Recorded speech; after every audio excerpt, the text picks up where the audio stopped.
Allis Chalmers built a lot of WD-45s, but they didn't build many, if any, with propane tanks on them. Ken Brehm from Ohio, tell us about this one.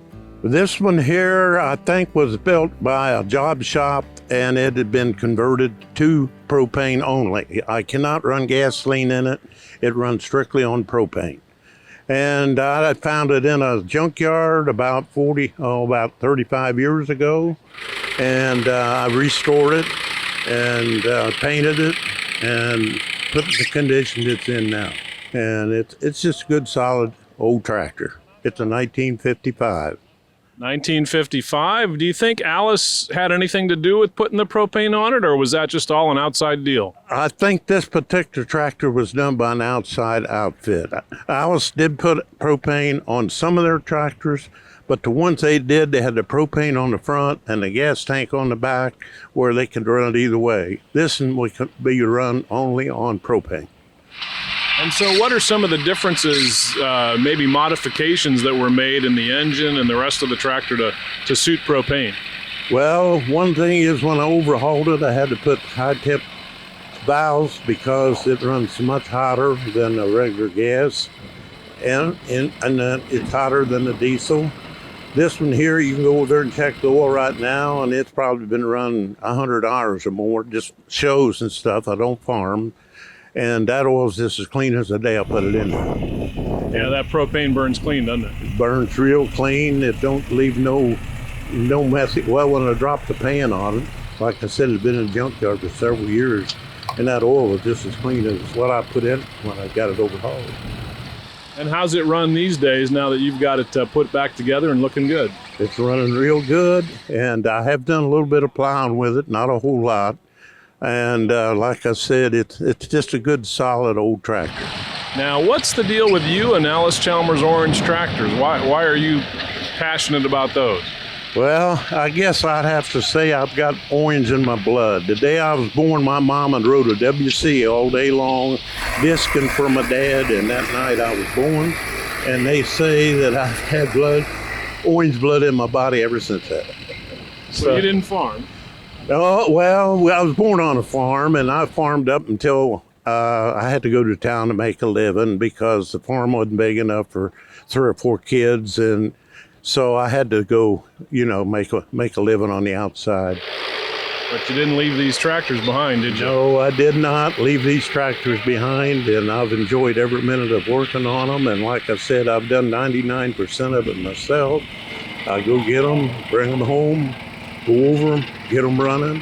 After I get them running, then I get them on tires where you can move them around. And the next thing I do is I'll paint them, and I do that myself.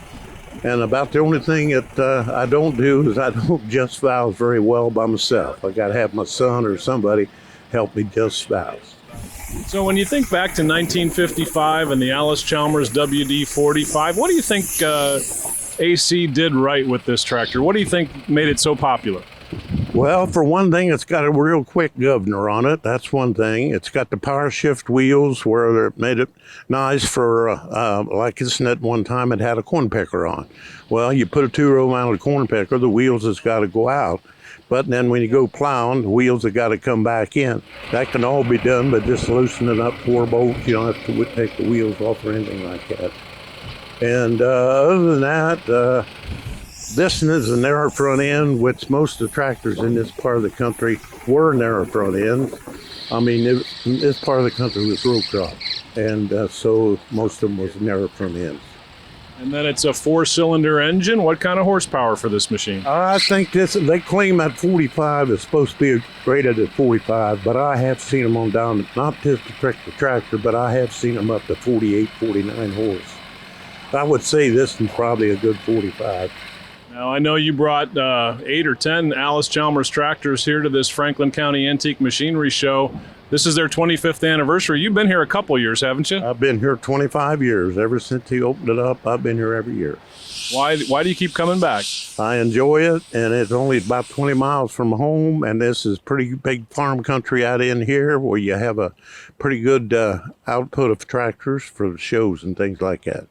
What do you think this does for preserving kind of the history of Allis Chalmers and all the other great tractors that are here today? I think in a way it shows the younger kids what we used to farm with, or the equipment we had with the equipment you got today, but most of them's got big combines with cabs, and most your big tractors it's got cabs, and there's just a big difference between the size of them, for one thing.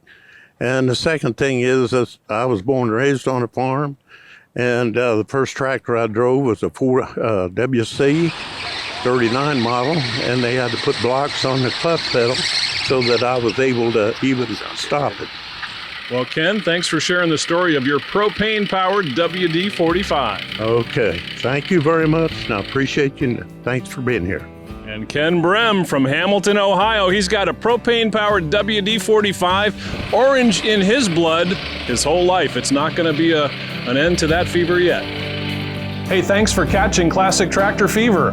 If you'd like to see more Allis Orange features, be sure to check out these other classic stories. And don't forget to hit the subscribe button to keep those classic tractor stories rolling.